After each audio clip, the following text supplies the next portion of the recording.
प्रकाश का वर्तन क्लास 10। इसके पहले हम लोग पढ़ चुके हैं 2 वीडियोस में गोलीय दर्पण। आज हम लोग पढ़ेंगे प्रकाश का वर्तन। सबसे पहले परिभाषा। प्रकाश की कोई किरण एक माध्यम से दूसरे माध्यम में तिरछी प्रवेश करे तो उसकी दिशा में परिवर्तन होता है। इस घटना को प्रकाश का वर्तन कहते हैं।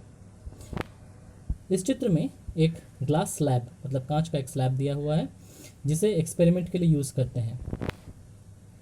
ये टॉप व्यू है, मतलब ऊपर से देखने पर कांच का स्लैब इस तरह से दिखने को मिलेगा। ये कांच है और बाहर वायु। ये आपतित किरण पॉइंट P से पॉइंट Q की तरफ। ये अभिलंब, आपतन कोण I। अगर कांच ना होता तो ये ग्रीन लाइन की तरफ प्रकाशीय किरण जाती। कांच है इसीलिए प्रकाशीय किरण मुड़ जाएगी अभिलंब की तरफ। प्रकाशीय किरण हल्के माध्यम से घने माध्यम में जाने पर अभिलंब की तरफ मुड़ती है, इस प्रकार। और ये है वर्तन कोण। बाहर निकलते समय पॉइंट R पर पहुंचेगी प्रकाशीय किरण। आपतन बिंदु हुआ इस बार पॉइंट R। ये है अभिलंब। और अगर पूरा ही कांच होता तो प्रकाशीय किरण अब इस नए ग्रीन लाइन की तरफ आगे बढ़ती। लेकिन क्योंकि वायु माध्यम में परिवर्तन हुआ, कांच से वायु में प्रकाश प्रवेश कर रही है, मतलब घने माध्यम से विरल माध्यम में, इसीलिए प्रकाशीय किरण अभिलंब से दूर मुड़ेगी।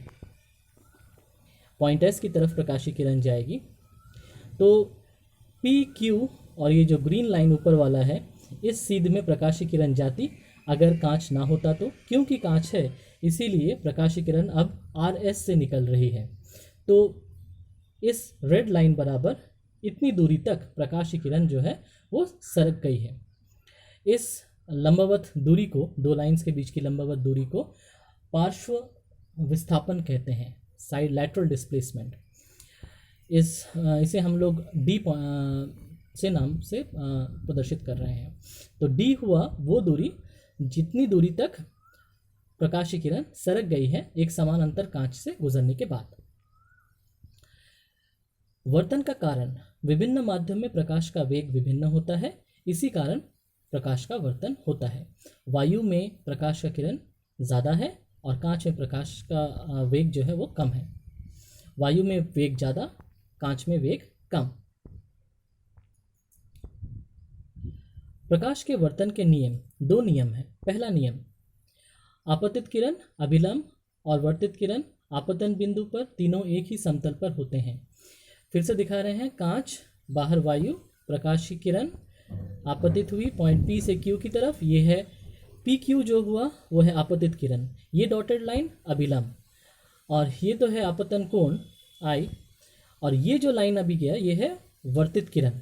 तो PQ आपतित किरण, डॉटेड लाइन अभिलंब और Q से लेकर R, कैपिटल R तक ये जो लाइन है ये है वर्तित किरण। तीनों एक ही समतल पर है, मतलब इस मोबाइल स्क्रीन पर अगर तीनों लाइन को समझा जाए तो तीनों लाइन मोबाइल स्क्रीन पर ही हैं। कोई ऊपर की तरफ नहीं है या कोई अंदर की तरफ नहीं है, तीनों स्क्रीन के समतल पर ही हैं। ये हुआ पहला नियम। दूसरा नियम, किसी एक जोड़े माध्यम के लिए, किसी एक रंग के प्रकाश के लिए आपतन कोण एवं वर्तन कोण का अनुपात हमेशा स्थिरांक होता है। चित्र में देखो, चित्र में छोटा हाथ का I वो है आपतन कोण, छोटा हाथ का R वो है वर्तन कोण।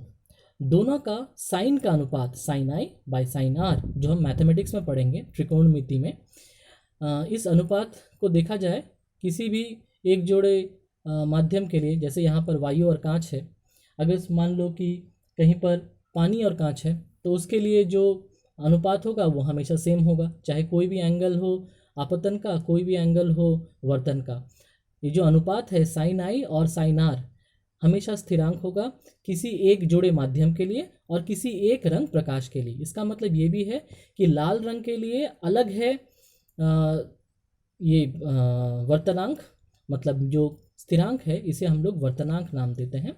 ये वर्तनांक किसी एक रंग के लिए अलग, किसी दूसरे रंग के लिए अलग है। तो यहाँ तक रहा प्रकाश के वर्तन के बारे में। तो अगले वीडियो में हम लोग प्रिज्म के बारे में पढ़ेंगे। कोई और प्रश्न हो इससे संबंधित तो व्हाट्सएप पे ज़रूर पोस्ट करो। Thank you.